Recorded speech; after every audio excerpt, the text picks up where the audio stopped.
பாட்டி, இங்க நகரத்துல பொங்கல்னா ஒரு நாள் விடுமுறை, டிவி, மொபைல் அவ்வளோதான். உங்க கிராமத்துல எப்படி பொங்கல் கொண்டாடுவீங்க பாட்டின்னு என் பேத்தி கேட்டப்போ என் மனசு அப்படியே என் பசுமையான கிராமத்துக்கு போயிடுச்சு கண்ணே.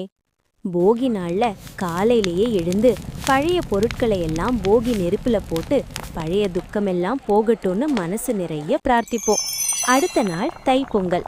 சூரியன் உதிக்கும் போதே வீட்டு முன்னாடி அழகா கோலம் போட்டு மண்பானையில புது அரிசி, பால், வெல்லம் போட்டு பொங்கலோ பொங்கல்னு கத்திக்கிட்டே சிரிப்போம்.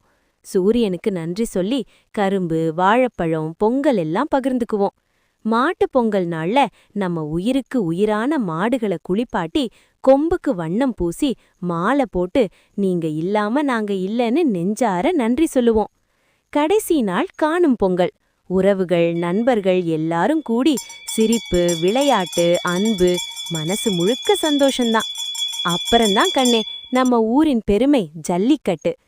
காளமாடு நமக்கு கடவுள் மாதிரி. அத கொடுமைப்படுத்த மாட்டாங்க, அடிக்க மாட்டாங்க. வாலிப பசங்க காளையோட ஓகினாலும் அது வீரத்தோடும் மரியாதையோடும் தான். ஜல்லிக்கட்டுல தெரியும் கண்ணே நம்ம தமிழனோட வீரம், பண்பாடு, பாசம் எல்லாம். பாட்டி காலத்துல ஊரே ஒரு குடும்பம் மாதிரி இருக்கும். சிரிப்பு, சத்தம், சந்தோஷம் எல்லாமே சேர்ந்திருக்கும். பேத்தி, பொங்கல்னா வெறும் பண்டிகை இல்ல கண்ணே, அது நன்றி சொல்ற நாள், உறவை கொண்டாடுற நாள், வாழ்க்கைய மதிக்கிற நாள். இந்த பொங்கல் உங்களோட வாழ்க்கையிலையும் சந்தோஷம், ஆரோக்கியம், வெற்றி எல்லாம் பொங்கட்டும். இந்த பொங்கல் உன் வாழ்க்கையில நம்பிக்கையா வரணும், துன்பங்களை மெதுவா கரைய வைக்கணும், சந்தோஷத்தை சத்தமா கொண்டு வரணும். நீ எங்க இருந்தாலும் சரி, இந்த பாட்டி சொல்ற ஒரு விஷயத்த மறக்காத, நம்ம மரபுதான் நம்ம வேறுன்னு. இந்த பாட்டி கையில நிறைய ஆசீர்வாதம் இருக்குடா, அதையெல்லாம் உன் தலையில தூவி விடுறேன். வாழ்க வளமுடன். எல்லாருக்கும் என் மனமார்ந்த இனிய பொங்கல் நல்வாழ்த்துக்கள்.